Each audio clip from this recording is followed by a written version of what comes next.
Selamünaleyküm. Aleykümselam. Sen önce gelmişsiniz. Nasılsınız? Nasılsınız başkanım?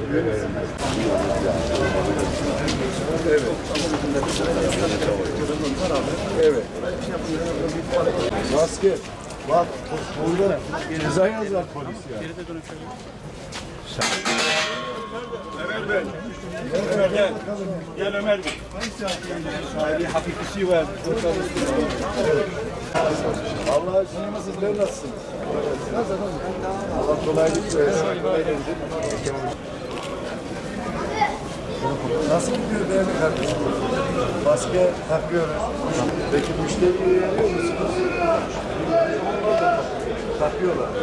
Çok teşekkür ediyorum. Belediyelere maske takanlar olmasın. Yok, serbest olduğunu biliyorum ya. Film inceliyorlar. Bu da sihir filmi. Bakın sen çok uzun videoları hakaret ediyorlar. Yok. Sosyal medya. Bizi burada bırak.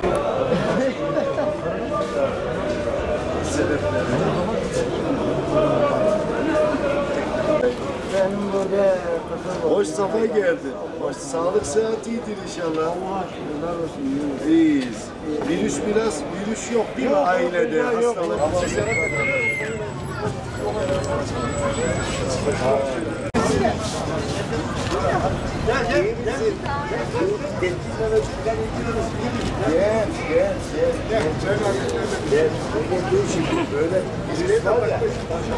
Tüm Türkiye genelinde yine yoğun bir şekilde denetimler devam ediyor.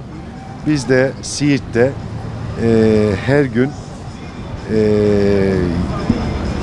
tüm ekiplerimiz 24 saat esasına göre her yerde denetimlerine devam ediyor.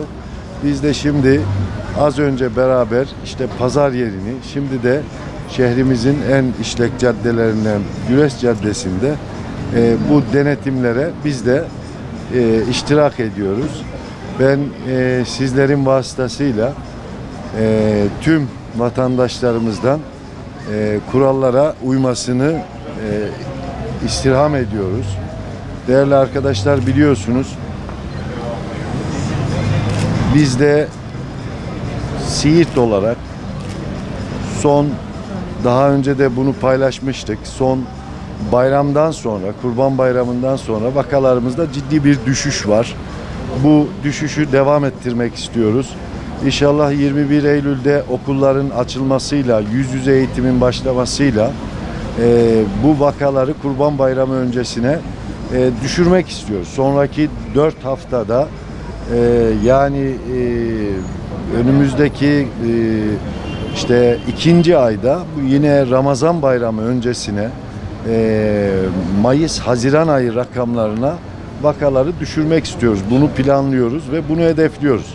Bunu yaparken tabii bu denetimleri yapıyoruz. Filyasyon çalışmaları yapılıyor. Tabii bunlar denetimlerin amacı kesinlikle cezalandırmak değildir. Yani burada bütün dikkatimizi diri tutmak, bilinçlendirmek, bilgilendirmek, motivasyonumuzu geri kazanmak. Geri kazanmak diyorum, şunun için söylüyorum. Virüsün başladığı ilk aylarda biz bu virüse karşı çok daha tedbirliydik, çok daha dikkatliydik. Birey olarak, toplum olarak, kurumlar olarak. Ama biz geldiğimiz günde 1 Haziran'dan sonra hayatın normalleşmesiyle, kısıtlayıcı tedbirlerin hafifletilmesiyle, kaldırılmasıyla bu virüs yokmuş gibi davranmaya başladık. Ve bu vakaların arttığını Türkiye genelinde ve ilimizde de arttığını hep beraber gördük, yaşadık. Ama buna hiç kimsenin hakkı yok.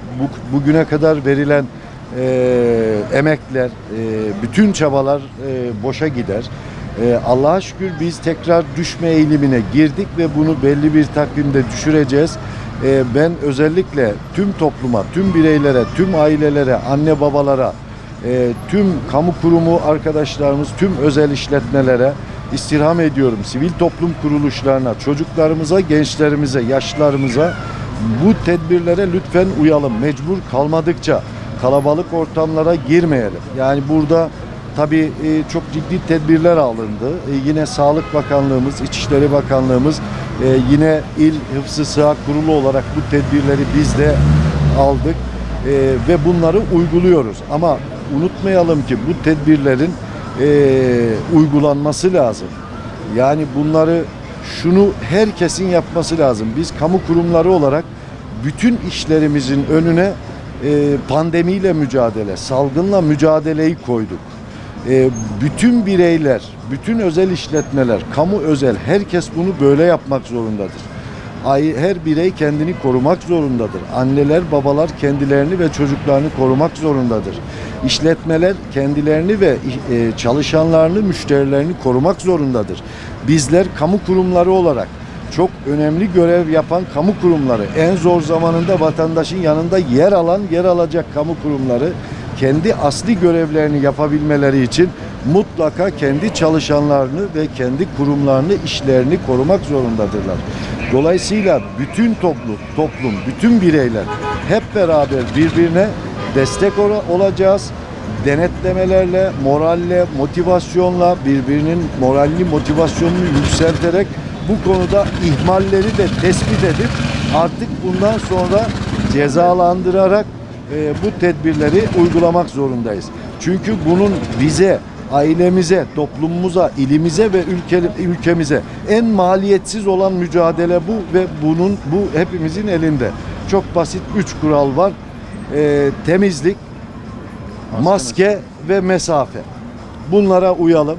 Ben özellikle bizdeki ve Türkiye'deki ölüm vakalarına baktığımızda bizdeki vakaların çoğu 75 yaş üstü. Yaşlılarımızı çok iyi koruyalım. Buradan yaşlılarımıza sesleniyorum. Çocuklu ailelere sesleniyorum. Lütfen kalabalık ortamlarda bulunmasınlar. Mecbur olmadıkça çarşıya çıkmasınlar. Alışverişe çıkmasınlar. Mutlaka ihtiyaçları olacak. Temiz hava alacak, yürüme, daha tenha yerlerde ve açık alanlarda ve tenha zamanlarda bu ihtiyaçlarını gidersinler. Özellikle aileler, evet çocuklar bu virüsü, hastalığı çok hissetmiyorlar, kolay atlatıyorlar ama bulaş için çok fazla hareketliler. Çocuklarımızı da mecbur olmadıkça kendi kontrolümüzde olan yerlerde oynatalım. Kendi kontrolümüzde olan yerlerde bulunduralım.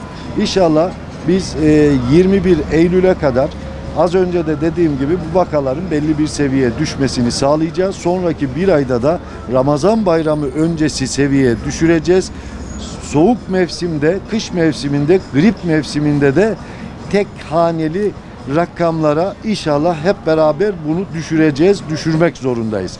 Bunu yapabiliriz. Şu anda öyle bir seyre girdik. Bu dikkatimizi devam ettirirsek bunu hep beraber yapabiliriz. Çok teşekkür ediyoruz. Kurallara uyduğunuz için. Müşterilerimiz de uyuyor. Evet, uyduruyoruz. Uymayanları ikaz ediyorsunuz. Uyarıyoruz. Maske veriyor musunuz? Tabii veriyoruz. Dezenfektan var mı?